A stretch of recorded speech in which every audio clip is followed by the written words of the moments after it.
అందరికీ నమస్తే. Local body elections ఉన్నట్టా లేనట్టా? ఎందుకంటే యాక్చువల్గా వీళ్ళు ఈ పథకాలు ఈ స్కీమ్స్ ఇప్పుడు లాంచ్ చేస్తున్న టార్గెటే local body elections. Local body elections అంటే సర్పంచ్, ఎంపీటీసీ, జెడ్పీటీసీ ఎలక్షన్స్. ఈ 3 ఎలక్షన్స్ బేస్ చేసుకొని ఇదంతా కూడా ఇప్పుడు ఈ తతంగం అంతా కూడా జరిగింది. నిజానికి అంత ప్రశాంతంగా అయిపోతుందేమో. ఇంకా స్కీమ్స్ ఇస్తాం కాబట్టి గ్రామాల్లో జనమంతా సంతృప్తి చెందుతారు. ఇక మనం లోకల్ బాడీ ఎలక్షన్స్కి పోవచ్చు. వీలైతే ఫిబ్రవరి 2nd వీకో 3rd వీకో, ఇంకా ముదిరితే ఫిబ్రవరి లాస్ట్ వీక్ లోపు మనం పోవచ్చు అనేది ఒక ఎజెండాతో ప్రభుత్వం ఇదంతా కూడా ఈ పిక్చర్ అంతా కూడా ముందర పెట్టుకున్నది. కానీ గ్రామాన పెళ్ళుబిగిన అసంతృప్తి, లేకపోతే స్కీమ్స్ కొంతమందికే వస్తున్నాయి, చాలామందికి వస్తలేవు అనేది ఈ గ్రామ సభల ద్వారా మొత్తం పటాపంచలు అయిపోయింది. పటాపంచలు అయిపోయిన తర్వాత ఇప్పుడు లోకల్ బాడీ ఎలక్షన్స్కి పోతే గ్రామాలలో పరిస్థితి ఎలా ఉంటుంది అనే చర్చ ప్రస్తుతం కాంగ్రెస్లో నడుస్తున్నది. వాళ్ళు ముందు అనుకున్నదేమో ఈ స్కీమ్స్ అంతా సజావుగా ఈ గొడవలేం లేకుండా అయిపోతే ముందు సర్పంచ్ ఎలక్షన్స్ పెట్టాలి, తర్వాత ఎంపీటీసీ, జెడ్పీటీసీ ఎలక్షన్స్ పెట్టాలి. ఒక 10 రోజుల గ్యాప్, 1 మంత్ గ్యాప్లో ఈ వేడిలో ఈ ఎలక్షన్స్ అంతా కూడా ఈ పథకాల వేడిలోనే కొట్టేయాలి అనేది ప్రభుత్వం ప్లాన్. కానీ అదంతా ప్లాన్ రివర్స్ అయింది. ఇప్పుడు ప్లాన్ రివర్స్ అంటే అంత సజావుగా జరగలేదు. గ్రామ సభలు ఊర్లలో అంత సజావుగా పథకాల లాంచింగ్ జరగలేదు. సేమ్ టైం అంత ఈజీగా ఎలక్షన్స్ ఫేస్ చేసే అవకాశం లేదు.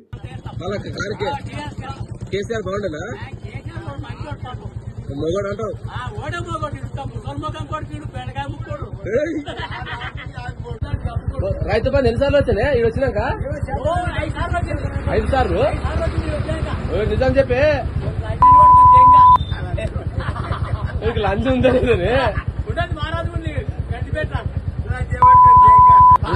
రుణమాఫీ వచ్చిందా నీకు? ఇండ్లు సిమెంట్ గా తెలియదు పంచాయతీ కాడ.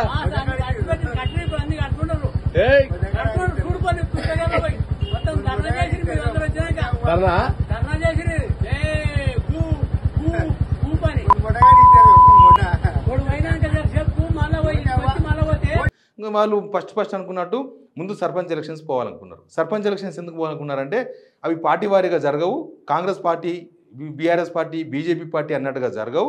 కాబట్టి ఇక మనం అధికార పార్టీగా మనం ఎవరు మద్దతు ఇస్తే, ఎవరు సపోర్ట్ చేస్తే వాళ్ళకు ఈ పథకాల లబ్ధిదారులందరూ కూడా ఓటేస్తారు. కాబట్టి మనకు అభ్యంతరం ఉండదు. ఒకవేళ వేరే పార్టీలో చేరినా కూడా అధికార పార్టీకి రావచ్చు కాక, కానీ ముందు ఒక ఫిగర్ వస్తుంది. గెలిచింది ఎవరు గెలిచిండ్రు, ఎవరు ఓడిపోయినరు, ఈ కాంగ్రెస్ ఎన్ని గెలిచింది, బీఆర్ఎస్ ఎన్ని గెలిచింది, బీజేపీ ఎన్ని గెలిచింది. నిజానికి ఒక 13 నెలల ప్రభుత్వమే ఈ ఒక పెద్ద అగ్ని పరీక్షను ఫేస్ చేయడం, ఇది ఒక అగ్ని పరీక్షగా మారడం, ఎలక్షన్స్ అనేది ఒక అగ్ని పరీక్షగా మారడం అనేది ప్రభుత్వ ఫెయిల్యూర్కు ఒక నిదర్శనం. లేకపోతే అసలు 13 నెలల ప్రభుత్వంలో ఎలక్షన్స్ జరిగితే వన్ సైడ్ ఎలక్షన్ జరిగిపోతుంది. దానికోసం ఇన్ని తతంగాలు అవసరం లేదు, ఇన్ని గ్రామ సభలు అవసరం లేదు, ఇన్ని వ్యవహారాలు అవసరం లేదు, ఇన్ని గొడవలు అవసరం లేదు. స్కీమ్స్ లాంచింగ్ ఇప్పుడు ఇన్ని రోజులు 13 నెలలకే లేనిది ఇప్పుడు హడావిడిగా ఏదో ఒకటి చేసి పోదాం అనేది ప్లాన్ ఉండే వీళ్ళకు. కానీ ఇప్పుడు అంతా కూడా కింద మీద అయిపోయిన తర్వాత ఇప్పుడు అసలు ఎలక్షన్స్ ఉంటాయా ఉండవా అనేది ఒక పెద్ద డౌట్ వచ్చింది. ఎందుకంటే వీళ్ళు మాట్లాడిందే, బట్టి విక్రమార్క వాళ్ళు మాట్లాడింది ఈ మంత్రుల ప్రెస్ మీట్లో ఒక పాయింట్ ఉంది. ఆ పాయింట్ బేస్ చేసుకునే లోకల్ బాడీ ఎలక్షన్స్ ఇప్పుడు ఉంటాయా ఉండవా అనే డౌట్ క్రియేట్ చేసింది. ఆ పాయింట్ ఏదో చూడండి. ఈ ప్రభుత్వం చివరి అప్లికేషన్ వరకు అర్హులుంటే ఇచ్చే విధంగా లాంఛనంగా రేపు ప్రారంభించగలుగుతున్నాం. మిగతావి మొత్తము రేపే చేయాలనుకున్నాం.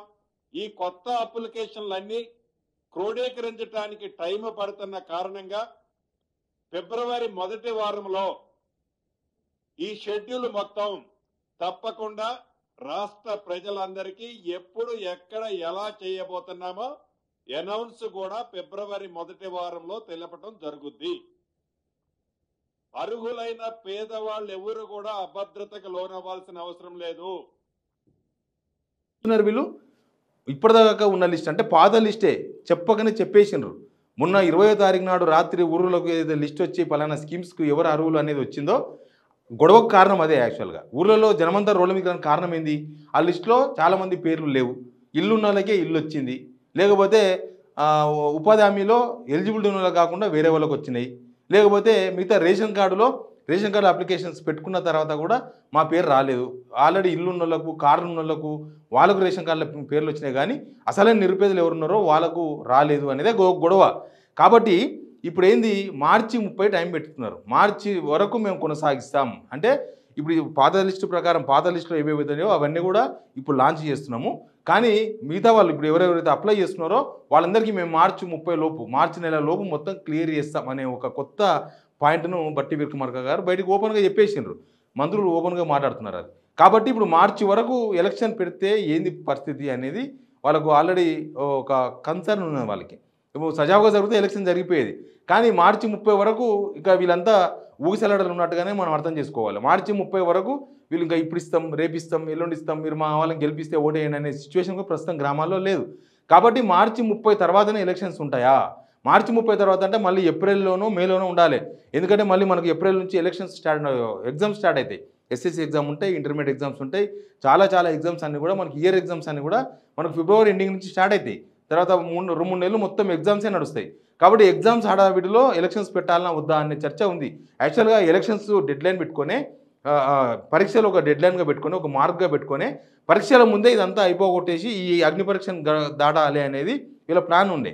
కానీ ఇప్పుడు ఇదంతా కూడా మార్చి 30కి డెడ్లైన్ మారింది వీళ్ళది. జనవరి 26 అనేది కేవలం లాంచింగ్ డేట్ మాత్రమే. కానీ జనాలకు స్కీమ్స్ మార్చి వరకు ఇస్తామని చెప్తున్నారు. కాబట్టి వీళ్ళ ప్లాన్లో బహుశా లోకల్ బాడీ ఎలక్షన్స్ కూడా మార్చి వరకు ఉండకపోవచ్చు. వాళ్ళే చెప్పగానే చెప్తున్నట్టుగా కనిపిస్తున్నది. ఇక నెక్స్ట్ ఏప్రిల్, మే ఇవన్నీ కూడా పరీక్షలు ఉంటాయి, ఎగ్జామ్స్ ఉంటాయి. కాబట్టి అంత గజిబిజి వాతావరణం ఉంటుంది.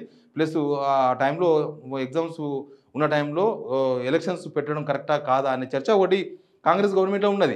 కాబట్టి అసలు ఇప్పుడు ఇవన్నీ చూసిన తర్వాత పెడితే ఫిబ్రవరి ఎండింగు, మార్చ్ ఫస్ట్ వీక్ లోపు మొత్తం ఎలక్షన్స్ అయిపోగొట్టాలి. అంతలో పెడదామంటేనేమో ఈ స్కీమ్స్ ఇంకా చాలామంది రాని వాళ్ళు ఎక్కువ ఉంటారు, వచ్చిన వాళ్ళు కొంతమంది, రాని వాళ్ళు ఎక్కువ మంది.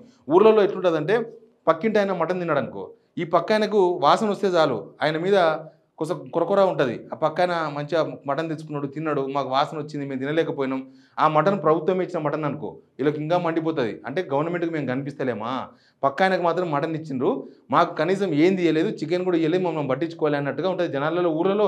ఇప్పుడు లాస్ట్ గవర్నమెంట్ దళిత బంధు విషయంలో ఎందుకు నెగిటివ్ ముఠ కట్టుకున్నది, అందరికి ఇస్తాం, దళితులందరినీ మేము ప్రయోజకులను చేస్తామని ఒక ఎజెండా తీసుకుంటే ఊర్లలో 3-4 దళిత బంధు వచ్చింది. రాని వాళ్ళు ఎక్కువ ఉన్నారు, వచ్చిన వాళ్ళు సప్లై అయ్యారు, రాని వాళ్ళు లొల్లు ఎక్కువ ఉంటుంది. ఆ రాని వాళ్ళందరూ కూడా మొత్తం వాళ్ళ నెగిటివ్ థాట్ను మొత్తం గ్రామ వ్యాప్తంగా వ్యాపించింది. అది దానికోసం అని ఏమైంది, వచ్చిన వాళ్ళు ఎవరికి ఓటు వేసినారో తెలియదు, కానీ దళిత బంధు రాని వాళ్ళందరూ కూడా యాంటీ ఓట్లు వేసినారు గవర్నమెంట్కి. ఆ దెబ్బకు బీఆర్ఎస్ గవర్నమెంట్ పోయింది. బీఆర్ఎస్ వస్తుంది, గెలుస్తుంది అనుకున్న వాళ్ళు లాస్ట్కి వాళ్ళు గవర్నమెంట్ కోల్పోవాల్సి వచ్చింది. సేమ్ ఒక 10 సంవత్సరాల తర్వాత బీఆర్ఎస్ గవర్నమెంట్ ఎట్లయితే స్కీమ్స్ వచ్చిన వాళ్ళు, స్కీమ్స్ రాని వాళ్ళు, దళిత బంధు వచ్చిన వాళ్ళు, దళిత బంధు రాని వాళ్ళు, ఇల్లు వచ్చిన వాళ్ళు, డబుల్ బెడ్రూమ్ ఇల్లు వచ్చిన వాళ్ళు, దళిత బంధు డబుల్ బెడ్రూమ్ ఇల్లు రాని వాళ్ళు, ఎవరికైతే రేషన్ కార్డు వచ్చిందో రేషన్ కార్డు వచ్చిన వాళ్ళు, రేషన్ కార్డు రాని వాళ్ళు, ఎట్లయితే విడిపోయిందో సమాజం మొత్తం కూడా ఇప్పుడు సంవత్సరం మీద ఒక నెలకే ఈ గవర్నమెంట్ మీద ఆ వేరియేషన్ కనిపిస్తుంది.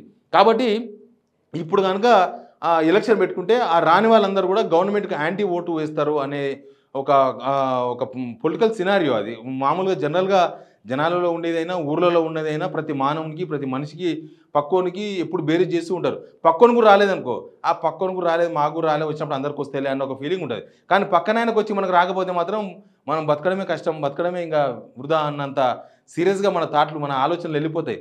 ప్రస్తుతం ఊర్లలో అట్లాంటి పొజిషన్ ఉన్నది. రేపు 26 తారీఖున లాంచ్ చేసినా కూడా, 20 తారీఖున లాంచ్ చేస్తున్నా కూడా తర్వాత అసలు అవి ఎప్పుడు వస్తాయి రావా, ఏదో మాటలు చెప్పుకుంటే వీళ్ళు టైం గడిపేటట్లున్నది అనే ఒక ఇప్పటికే నమ్మకం లేదు వ్యవస్థల మీద. ఇప్పటికే వీళ్ళు అన్ని పండుగలు అయిపోగొట్టి, అన్ని పండుగలు డెడ్లైన్లు క్రాస్ చేసి వచ్చారు. కాబట్టి నెక్స్ట్ వీళ్ళు ఇస్తారో ఎవరో గ్యారెంటీ ఉండదు. పథకాలు రాని వాళ్ళందరూ కూడా కాంగ్రెస్ గవర్నమెంట్కు యాంటీగా ఇప్పటికే మాట్లాడుతున్నారు. వాళ్ళ ఓటు కూడా అంత కోపంతో, అంత కసితో ఓటేసే అవకాశాలు చాలా క్లియర్గా కనబడుతున్నాయి. కాబట్టి అసలు లోకల్ బాడీ ఎలక్షన్స్ ఉంటాయా ఉండవా, వీళ్ళు అనుకున్న ప్లాన్ పోయింది. కాబట్టి వీళ్ళ దగ్గర ఉన్న బి ప్లాన్ ఏందనేది కొంత ఓపెన్ కావాల్సి ఉన్నది. ఏ ప్లాన్ ఏమో స్కీమ్స్ అమలు అవుతాయి, అందరూ వన్ సైడ్ ఉంటారు, అందరూ కాంగ్రెస్ గవర్నమెంట్ ఎవరు నిలబెడితే వాళ్ళని ఓటేస్తారు అనేది ఏ ప్లాన్. కానీ ఇప్పుడు అంతా పోయింది, ఏ ప్లాన్ అంతా చెడిపోయింది. నెక్స్ట్ బి ప్లాన్ వీళ్ళ దగ్గర ఉంది. ఆ బి ప్లాన్ ఏంది, ఇప్పుడు లోకల్ బాడీ ఎలక్షన్స్ ఇప్పుడు కాకుండా కొంచెం జనాల్లో కోపం చల్లారిన తర్వాత, స్కీమ్స్ అందరికీ వచ్చినాయి అనిపించుకున్న తర్వాత, స్కీమ్స్ మాకు కూడా వస్తాయని ఒక నమ్మకం కలిగిన తర్వాత బహుశా లోకల్ బాడీ ఎలక్షన్స్కి పోతే దానివల్ల బెటర్ జరుగుతుందేమో. ఎందుకంటే ఒక్కసారి ఎలక్షన్స్లో నెగిటివ్ వచ్చింది అనుకోండి, లోకల్ బాడీ ఎలక్షన్స్, రేపు అన్నాడు కాంగ్రెస్ గవర్నమెంట్ మీద వాళ్ళ రిజల్ట్ మొత్తం పటాపంచలు అయిపోయింది అనుకో, ఇంకా నెక్స్ట్ 4 సంవత్సరాలు ప్రభుత్వాన్ని నిలబెట్టుకోవడం కూడా చాలా కష్టంగా ఉంటుంది. ఎమ్మెల్యేలు ఇప్పుడే ఊరిలో తిరిగిన పొజిషన్ ఉంటే రేపు ఆ ఎలక్షన్స్లో ఓడిపోతే, ఆ ఎలక్షన్స్లో కనుక నెగిటివ్ రిజల్ట్ వస్తే అసలు ఎమ్మెల్యేలు ఎక్కడ కనబడే పరిస్థితి కూడా ఉండదు. కాబట్టి ఈ ఎలక్షన్స్ ఒక గుదిబండలాగా మారిపోయినాయి కాంగ్రెస్ గవర్నమెంట్కి. కాబట్టి ఇప్పుడు ఏం జరుగుతుందో తెలియదు. బట్ జరుగుతున్న పరిణామాలను బట్టి చూస్తే మార్చి వరకు వీళ్ళు లోకల్ బాడీ ఎలక్షన్స్ పెట్టారా అన్న ఒక చర్చ తెర మీదకి వచ్చింది. ఇప్పుడు లోకల్ బాడీ ఎలక్షన్స్ మీద ఒక పెద్ద క్వశ్చన్ మార్క్ అనిపిస్తుంది. ఈ లోకల్ బాడీ ఎలక్షన్స్ ఉంటాయా ఉండవా అనేది మనకు ముందు తెలిసే అవకాశం ఉంది. Please subscribe signal TV.